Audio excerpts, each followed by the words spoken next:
to episode 124 of Anime and Us. I'm TJ. And I'm Shawn. And this is the review show that reviews anime from A to Z. Sort of. I remember that one. Alright guys, this time we spun the category for Category A, and we got Agent Aika. It is a 7-episode OVA series. The 7 episodes were released from 1997 to 1999. Why the hell did it take 2 years to release 7 episodes?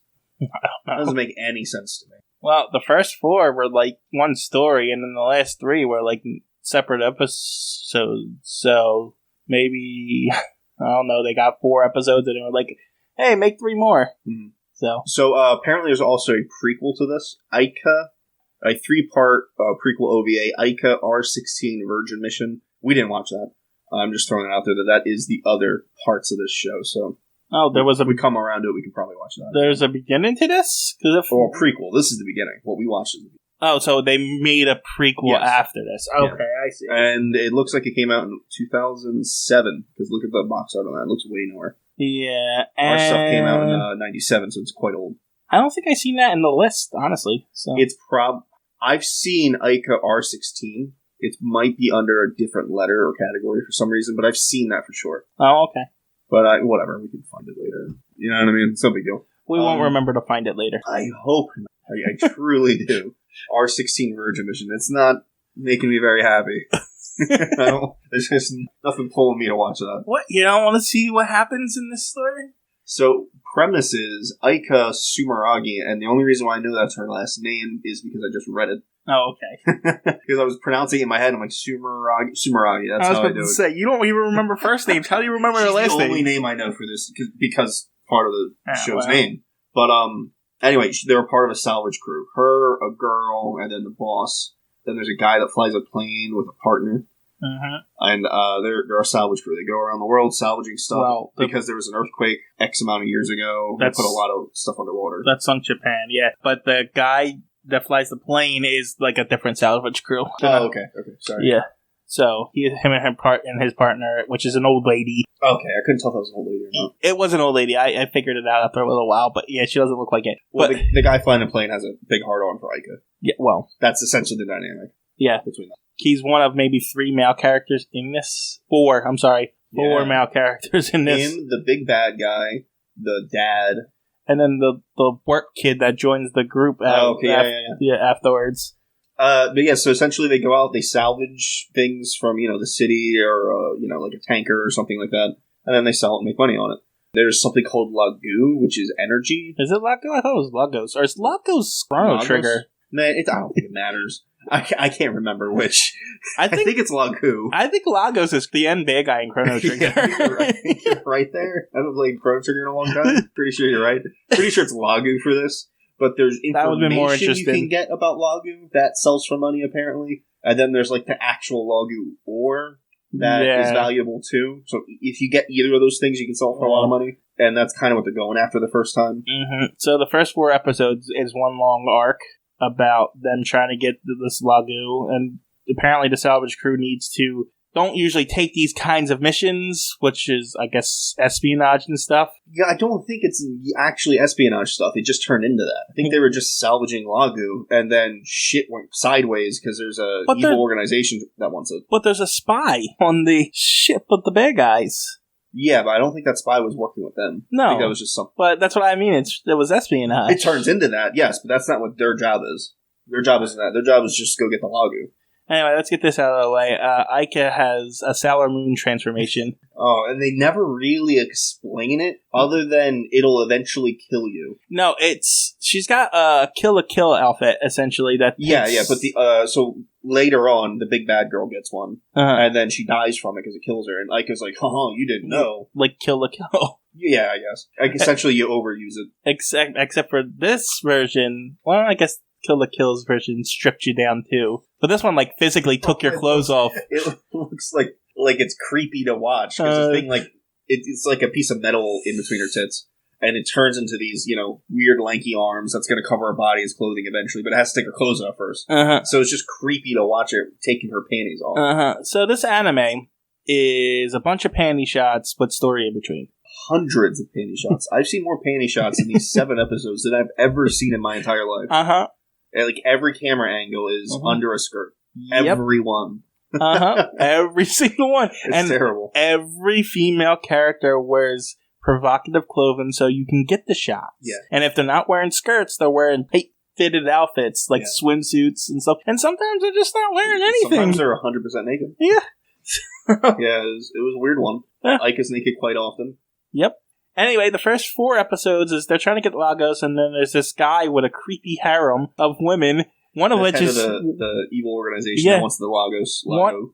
One of the women who he sleeps with is his sister. Oh, they made that creepy. Like, there's really no way you can't make it creepy if you're going to make brother and sister sleeping together. Yeah, but they really pushed the creep factor. Yep.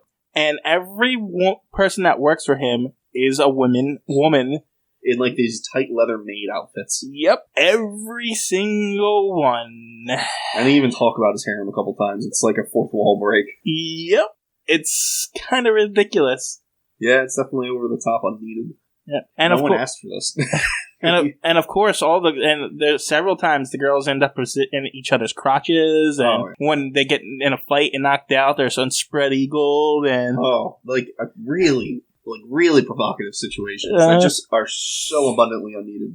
There's a lot of insinuation here, like girls and girl action here, which I bring up because in the 4th episode, they dress one of the girls up as a guy to date Aika, which I thought was super funny. I wasn't really paying attention, so like I didn't notice it was going to be a girl. I thought it was just a boy that's kissing her. What's really hilarious about this is the reveal of her being a woman. Yeah, and Aika's like disgusted by it. The guy takes her on a date and everything, gets her drunk, takes her to his or her apartment or whatever, hotel. And then Aika's on the bed and she's like, oh, this isn't very gentlemanly. You taking advantage of me while I'm drunk. Mm-hmm. The lights turn on and all the maids are around her, all pissed off. And then the head maid goes and rips open the boy's clothing so you can see her tits. And like, there was no words. It just happened. And then Aika's like, oh, you're a woman. It was so ridiculous.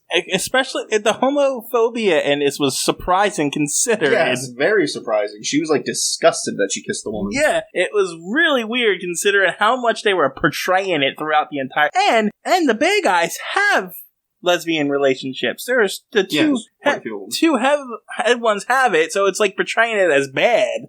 Yeah, it was weird. It was very, very weird. And it's not like the bad guys were the only ones involved in this. Like, we open up when we first meet her, her little partner is in between her legs. Oh, Christ, yeah. That was like the opening to the show.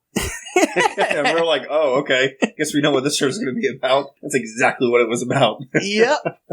That's it. I mean, they killed the big bad guy in episode 4, and then episode 5, 6, and 7 was like after episodes that were just them going about their lives. There were technically like OVAs for the OVAs. Yeah, it was weird. But the organization, the harem organization, reorganized into their own without their leader. And the 5th episode was Aika's team went on vacation, essentially, and they showed up, and this is where they did the whole dress a guy up like a man thing. And then in the 6th episode, they blow up their office, and they think Aika's dead for it. And then, she's not. Was the 7th episode. No, that was the 6th episode, because the 7th episode, they all end up on that island. They trick them to come onto the island, and she has to fight all of the girls. Yeah. So, and I mean, that's it, guys. Yeah, there's just prevalent, nudity and weird situations to make nudity. There's a story here, but it's deep. Like it's deep under nudity. It's in between what they really wanted to do. Yeah. So how we always say, if you want to make a hentai, they should have just really made a hentai. Just extra step. I mean, it's an OVA. It's not like this is going to be aired all over TV. Right. Because this clearly was one step below a hentai. Mm-hmm. Like, seriously. Yeah. Below average. It's a 3 or 4. Yeah. I mean, it's not the worst thing we watched. Yeah. But it's definitely not. There's no substance to it. 0. The voice acting was terrible. It could have been a lot better for 97. Yeah, it was also like it was 97 too. The dialogue was terrible. Could have been a lot better for 97. So, anyway, yeah, that's all we got for this one. What else we got for A? All right, so we have Excel World, Attack on Titan, Azumanga Daioh, Amagi Brilliant Park. I'm gonna go Attack on Titan, Excel World. What was the third one? Azumanga Daioh. Oh, Azumanga Daioh, Amagi Brilliant Park. Or maybe this than Amagi Broken Yeah, Heart, I agree. It was just too long. Yeah. I don't know how people enjoyed that. Yeah, no, I agree. That's my list, too. Oh, cool. All right, so we are on category B. Oh, wait. Before he spin. Good. He literally had to count on his hand how... There's 5 now. I have to, and I still had to ask after I had them all. Which one was number 3? Yeah, I told you gotta make that list. You had it really good this time. I didn't even top of your head. I didn't even need the book this time. Yeah, but it would be nice to just be able to look at it and be like, all right, this one, that one, that one. Maybe we should have a third window now. Yeah, maybe on the screen. All right, guys, we're spinning for B. There's a lot of B. There is. There's too many B. Yeah. Faster! Exclamation point! Exclamation. Yeah, I think this is going to be really short, if I remember correctly. I looked through them all. 6 episodes. Yeah. Older. This is 80s, easy. Maybe 70s. Plot summary. Oh, tags. Fantasy, post-apocalyptic, supernatural. Yeah, this feels a little bit like Slayers or something along those lines. Around that time. Plot summary. Modern civilization and the world was destroyed by the god of destruction. Anthrax? I mean, that's not anthrax, but I'm going to say it's anthrax. Anthrax. Anthrax, yeah. It's 7 days. And then is sealed. Hundreds of years later, the sorcerer Dark Schneider leads a group in an attempt to control the world. Dark Schneider, in the end, is sealed in the body of a young baby. Rush Ren, yeah, look at that. 15 years later, his group, minus Scheider, what the hell? Group, it's kind of structured weirdly. Attempts the same mission by unsealing Anthrax so they can redo the world. To save the kingdom of Metallica. To save the kingdom of Metallica, a girl named Yoko releases Dark Schneider from her friend Rush. Now, Dark Schneider fights his former comrades, but not for good. He fights to protect Yoko and to have some destructive fun. You can definitely tell this is a fantasy anime by the names. Also, Dark Schneider, that's a weird one. Yeah, I'm also getting Japanese Jesus reminiscence. Okay. You know what I'm talking about, though? Yeah, no. That one anime, it was like samurais and with magic and dragons with Japanese Jesus. Oh, Christ, yeah. Yeah, I feel that vibe. That's what I was getting out of that one. All right, guys. Next episode, Bastard! Exclamation point! Explosion. Yep. Bye.